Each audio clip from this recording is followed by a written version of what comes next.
भगवद्गीतेनुसार साधू म्हणजे कृष्ण भावना भावित मनुष्य होय. तर नॉर्मली साधू म्हणजे काय?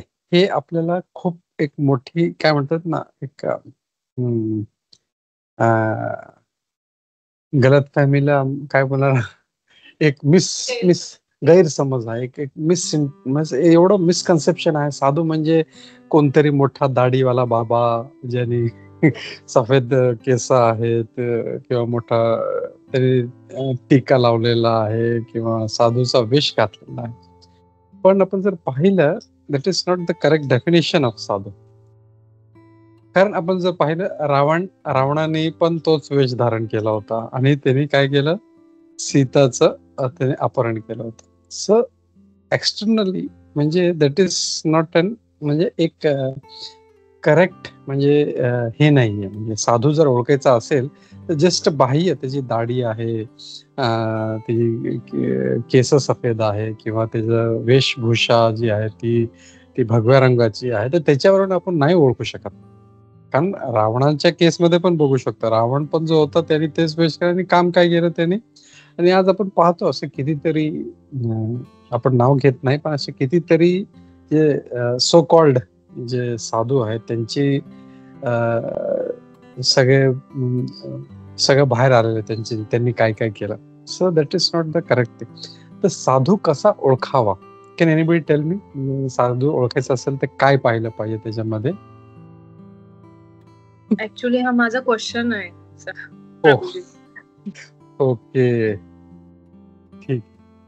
तर जनरली साधू त्याच्या स्वभावाने ओळखला जातो. जसं आपण जर पाहिलं तर सुदामानी काही म्हणजे असे भगवे कपडे घातले नव्हते, पण त्याचा स्वभाव किती निर्मळ होता.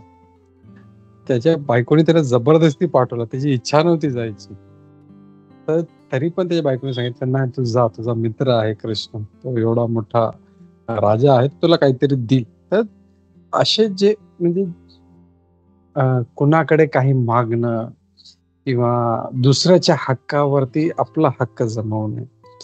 तर हे जे साधू लोकांचे स्वभाव असतात ते खूप म्हणजे असे असतात, म्हणजे त्यांचं हे त्यांच्या स्वभावावरून आपण ओळखू शकतो की जे दुसऱ्यांचे काय म्हणतो भावनांचा आदर करतात, दुसऱ्यांचा रिस्पेक्ट करतात. आज जर पाहिलं तर लोक एकमेकांशी इतके इम्पर्सनल झालेले आहेत की त्यांना म्हणजे काही काय म्हणतात ना रिस्पेक्ट किंवा एक साधी जे एक एटिकेट्स असतात किंवा एक साधारण सदाचार जो तो पण राहिला नाही. मी जोक एक पाहिलं होतं, एक रिसेंटली कोणीतरी व्हिडिओ टाकला होता की जसं फॉरेन कंट्रीज मध्ये जर पाहिलं तर समजा आपण कोण येत आहे आणि एक माणूस बाहेर चालला तर तो त्याच्यासाठी दरवाजा उघडतो, तर समोरचा माणूस त्याला थँक्यू म्हणतो. हे फॉरेन कंट्री. पण भारतामध्ये असं आहे की लोक त्याला वाकड्या नजरेने बघतात की हा डोर कीपर आहे आला मोठा आणि तोंड वाकडं करून निघून जातात. तर ही एक परिस्थिती आज भारतात अशी झालेली आहे की म्हणजे लोक खूप इम्पर्सनल झाले आहेत आणि त्याच्यामुळे काय होतं की जो तणाव आहे, जो जे कलह प्रवृत्ती आहे, झगडा करण्याची ती इतकी वाढली आहे, तर that is going too much. तर तसं नाही पाहिजे. पण साधूचा स्वभाव कसा असतो, जसं तुकाराम महाराज आपण पाहिलं तर तुकाराम महाराज किती हे होतं. त्यांना त्यांच्या मालकाने त्यांनी दिवसभर काम केल्यामुळे त्यांना म्हणजे मोठं एक हे देतात त्यांना ऊसाचं जे मोठं एक बैलगाडी भरून ते वाटत ते हे नाही विचार करत की बाबा माझी कमाई आहे, मला हे माझ्याकडेच ठेवलं पाहिजे. ते म्हणजे लोकांचा उद्धार करण्यासाठी असतं. बाबा ठीक आहे, हा एक आहे, ह्याला गरज आहे, चला ह्याला पण देतो. असं पूर्ण गाव शेवटचा एक ऊस राहतो. ती पण एक एक कोणतरी एक लहान पोरगी का एक बाळ ते बोलतो मला देऊन टाका आणि ते देऊन टाका. म्हणजे त्याला मनामध्ये त्याला साठवण्याची किंवा जमा करण्याची ती अजिबात इच्छा नसते. So that is the nature of a साधू. साधू म्हणजे जो आपण जसं शास्त्रामध्ये पाहतो तुकाराम महाराज आहेत आणि असे भरपूर आहेत जे नेहमी भगवंतांचं स्मरण करतात किंवा लोकांचा विचार जे करतात, लोकांना रिस्पेक्ट देतात. तर हे हे जे आहे हे एक आपण त्यांना समजू शकतो ते खरे साधू. तर प्रभुपाद इथे तेच चालू करतात. की भगवद्गीतेनुसार साधू म्हणजे कृष्ण भावना. तर भगवद्गीतेनुसार साधू म्हणजे तो जो नेहमी भगवान कृष्णमय असतो. जो कृष्णमय असतो म्हणजे नेहमी त्याच्या मनामध्ये आणि एक जो कृष्णमय असेल जसं सुदामा होता किंवा तुकाराम महाराज होते जे कृष्णमय आहेत, हरीचं नाव घेत राहतात ते ऑटोमॅटिकली त्यांचा स्वभाव चांगला असतो आणि ते दुसऱ्यांच्या बद्दल विचार करतात.